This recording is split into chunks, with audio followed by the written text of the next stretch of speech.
So you're looking at her and you're thinking that she's a replacement.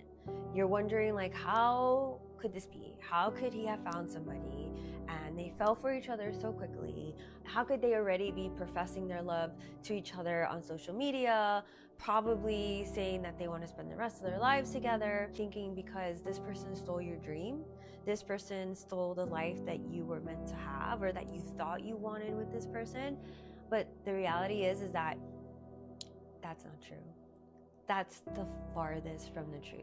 Because with time, you start to realize that one, he hasn't changed, and that this poor girl got herself into a bigger mess than she could have ever imagined.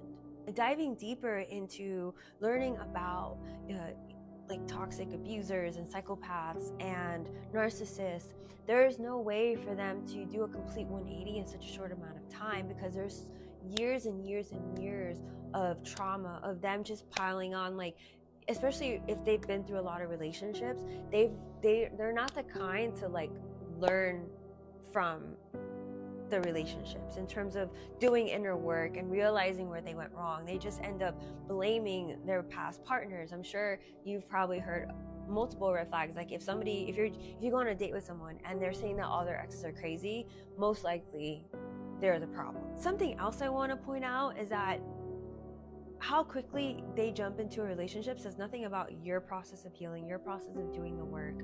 It actually shows that they didn't do any work. They didn't really process what happened wrong in your relationship. Maybe they tried to do some work, I don't know, but most likely they didn't if they jumped into a new relationship within 3 to 5 or 3 to 6 months after you guys broke up. And they're professing like how perfect this relationship is, that this is the person they're gonna marry, and all that stuff. Like, I just want to let you know that that's a lot of show, to be quite honest, and it's not true. It's just part of their nature of being someone that, especially if they're narcissistic, they love to show off their new person.